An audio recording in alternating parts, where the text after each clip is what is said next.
മനസ്സിലായില്ലേ? ഈ പറമ്പിലൊക്കെ നടക്കുന്നത് കുട്ടികൾ കളിച്ചുകൊണ്ട് നടക്കുന്ന കുട്ടികളൊക്കെ മരിക്കുകയാണ്. എത്ര പേരുടെ ലിസ്റ്റാണ് സാർ? എന്താ രാമേന്ദ്ര പ്രശ്നം? ഇതൊന്ന് അവസാനിപ്പിക്കുക. നിങ്ങൾ ആയുധം താഴെ വെക്ക്. നിങ്ങൾ ഈ ബോംബ് നിർമ്മാണം നിങ്ങൾ അവസാനിപ്പിക്കുക. തലശ്ശേരി കുടക്കളത്ത് ബോംബ് പൊട്ടി വയോധികൻ മരിച്ചു. എന്റെ അമ്മു, വഴിയിൽ നിന്ന് കിട്ടിയത് ബോംബാണെന്ന് അറിയാതെ വീട്ടിലെത്തി തുറക്കുകയായിരുന്നു. എനിക്ക് ബഹുമാനപ്പെട്ട മുഖ്യമന്ത്രിയോടും അദ്ദേഹത്തിന്റെ പാർട്ടിയോടും ചോദിക്കാനുള്ളത്, നിങ്ങൾ ഏത് യുഗത്തിലാണ് ജീവിക്കുന്നത്? പറമ്പിൽ തേങ്ങ പറക്കാൻ പോയ ആളാണ്. കണ്ടിട്ട് ഈ സ്റ്റീൽ പാത്രം കണ്ട് അതിനകത്ത് എന്താണെന്ന് പൊട്ടിച്ചു നോക്കിയതാ. സാർ, മുഖം പോലും ഉണ്ടായില്ല, വികൃതമായി. അതിന് ഞാനും ചെയ്തില്ല. രാഷ്ട്രീയം ഒരു പരിഷ്കൃത സമൂഹത്തിന് മുഴുവൻ അപമാനകരമായ കാര്യങ്ങളാണ് കേരളത്തിലെ CPM ചെയ്തുകൊണ്ടിരിക്കുന്നത്. എല്ലാറ്റിനും തലേ തളം വെക്കേണ്ട നേരമായി. ഈ താക്കീത് നൽകിയിട്ടും അവിടെ ഇരിക്കെ പ്ലീസ്. അദ്ദേഹം കൺക്ലൂഡ് ചെയ്യാൻ പോകുന്ന പ്ലീസ് അവിടെ ഇരിക്കെ.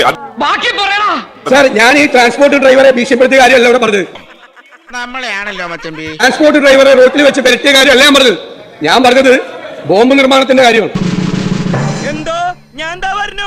അതിന് തന്നാരും വിളിച്ചില്ല. വിളിച്ചു തന്നെയല്ലേ?